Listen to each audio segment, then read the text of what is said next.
কথা তুই কি সবটা? আমি সবটা জানি মামি, সবটা জানি। মামা কিসে আটকাচ্ছে আমি সেটাও জানি। আচ্ছা একটা কথা বলো তো, এটাই কি আসল কারণ নাকি মামা কিছু বলেছে তোমাকে? বলো না। সবটা তো বলে না রে কথা মা। তবে আমিও এমনটাই ধারণা করছি, কিন্তু এর তো কোনো সুরাহা নেই মা। কারণ তোর অবস্থাটাও তো আমি বা তোর মামা দুজনেই খুব ভালো করে জানি। বাবা আর কথা দুজনে এইরকম একটা মারাত্মক বিষয় নিয়ে অস্থির হয়ে আছে। কে বলেছে সুরাহা নেই? তোমরা ছাড়া আমার আর কে আছে বলতে পারো? তোমরা যদি বলো আমি আমার সব জেদ সব বিশ্বাস ছেড়ে দেব। মামি, মামা একটু সুস্থ হলে তুমি বলো যে আমি রাজি। কে বর আমি আমি ওসব জানতেও চাই না। আমি আমার আজ্ঞা পালন করব। আমি বিয়ে করলে যদি মামা একটু সুস্থ হয়ে ওঠে, চিন্তামুক্ত হয়, তাহলে আমি রাজি মামি, আমি রাজি।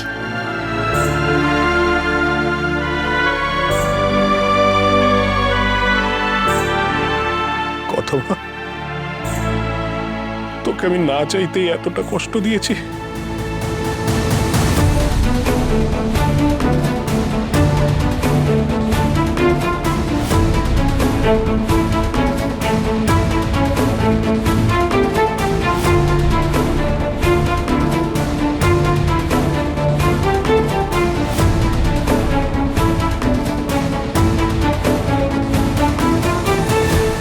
এটা কি ধরনের পাগলামি কথা? তুই যেটা বললি সেটা ভেবে বললি? আমি সবটা ভেবে বলছি জুনি। আমার সাথে যখন কেউ ছিল না তখন মামা মামি আমার হাতটা শক্ত করে ধরেছিল। তুই তো সবটা জানিস জুনি, সবটা দেখেছিস।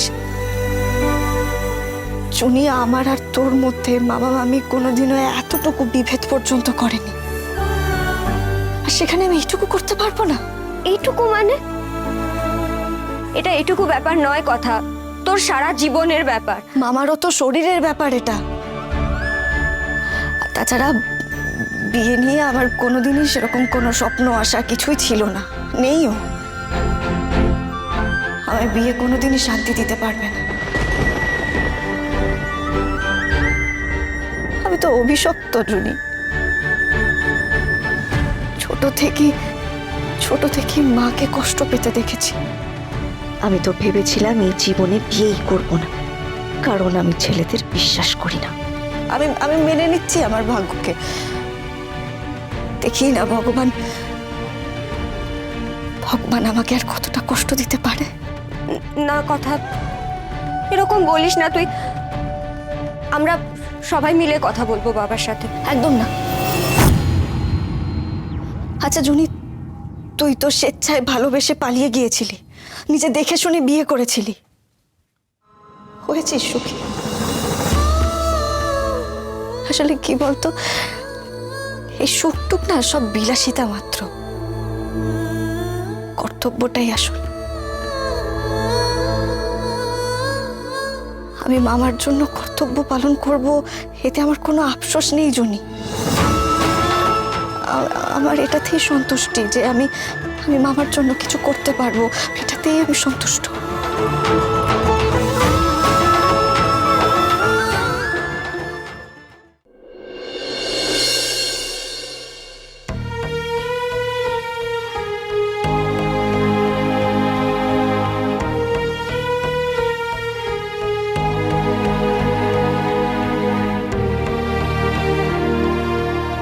কথাকে আমি জানাতে পর্যন্ত পারছি না যে কে ওর পাত্র। যে কথা ছোট থেকে এত কষ্ট পেয়ে বড় হয়েছে, যে কথাকে ওর বাবা ছেড়ে চলে গেছে, মা মারা গেছে, সেই কথার এমন ভাবে বিয়ে হবে? যে মেয়েটা ছেলেদের বিশ্বাসঘাতক ভাবে, সেই কথা আজকে আমার জন্য, আমার ঋণের জন্য নিজের কাছে নিজে হেরে গিয়ে বিয়েটা মেনে নিচ্ছে। না না, আমি কি বলে দেবো কে ওর পাত্র? কিন্তু এই তামা তুলসী ছুঁয়ে তোমাকে একটা কথা দিতে হবে। মানে এখন আমি তোমাকে যা বলবো সেটা তুমি ভুলেও তোমার স্ত্রী তপতি ছাড়া আর কাউকে বলবে না।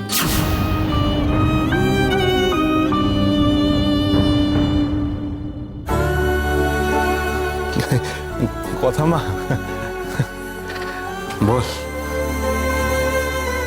আমি ছেলেদের পছন্দ করি না, বিশ্বাস করি না, সেটা তুমি জানো মামা। আমি তো ছোট থেকেই অভিশপ্ত। আমার কপালে সুখ নেই, আর বিয়ে করে তো নয়। মামা, আমি এটাও জানি যে জুনির বিয়ের জন্য যা ঋণ তোমার কর্তা দাদুর কাছে, তার জন্য ওনাকে তুমি নাও করতে পারবে না। তার মানে তুই আমার জন্য নিজের সবটা ত্যাগ করবি কথা? তাই যদি করি তাতে তো কোনো অন্যায় নেই মামা। তুমি আর মামি আমাদের জন্য ত্যাগ করনি, আমার জন্য কষ্ট করে বই এনে দাওনি। আর আমি যদি এতটুকু করি তাতে ভুল কোথায় বলো তো? কথা, আমি তো এত কিছু না ভেবেই চলে গিয়েছিলাম রে। আর আজ আমার জন্য বাবার কর্তা দাদুর কাছে এত দেনা, সেই কারণে তোকে বিয়েটা করতে হচ্ছে। কিন্তু এইভাবে দেনা শোধ হবে? না রে কথা, এতে আমার অপরাধ বোধ আরো বেড়ে যাচ্ছে। আমি আমি কিছুতেই মন থেকে এটা মেনে নিতে পারবো না কথা, কিছুতেই না।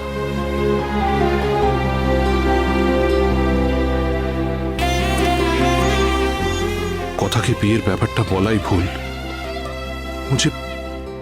ও যে বিয়ে করে সুখী হবে না। মামা, এই বিয়ে ব্যাপারটা আমার কাছে কোনো মানেই রাখে না। আমার কার সাথে বিয়ে হচ্ছে, কোথায় হচ্ছে, আমি সত্যি এগুলোর কিচ্ছু জানতে চাই না। আমার কিছু যাই আসে না। এমন ভাবে বলিস না কথা। দেখ, কর্তামশাই যখন সম্বন্ধ এনেছেন তখন পাত্র খারাপ হতে পারে না। আমি এসব আমাকে বলো না। আমি পাত্রের ব্যাপারে এক বিন্দুও জানতে চাই না। মামা, তুমি কর্তা দাদুকে জানিয়ে দাও এই বিয়ের জন্য আমি রাজি।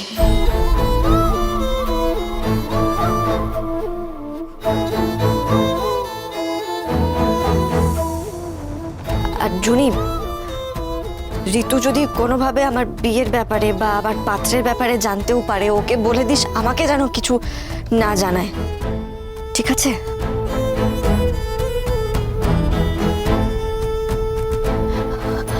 মামি, ভজুয়াদা গোবর দিয়ে গেছে গো। আজকাল না বড্ড গন্ডগোল করছে ভজুয়াদা। মনে হয় ঠান্ডা পড়েছে বলে, জানো তো। আমাকে তো শাকটা আজকে বানাতেই হবে। দেরি হয়ে গেল।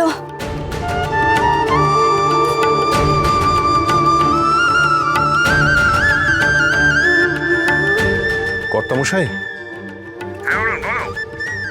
বলছি কথা মা এই বিয়েতে রাজি হয়েছে কর্তামশাই। সত্যি?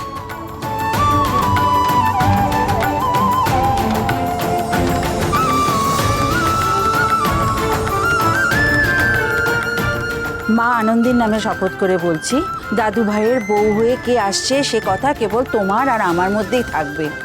এবার বলো কে সে? অরুণের ভাগ্নি কথা কলি। হ্যাঁ, কথা?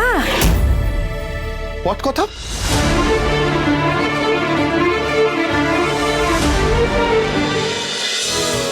ভালোবাসা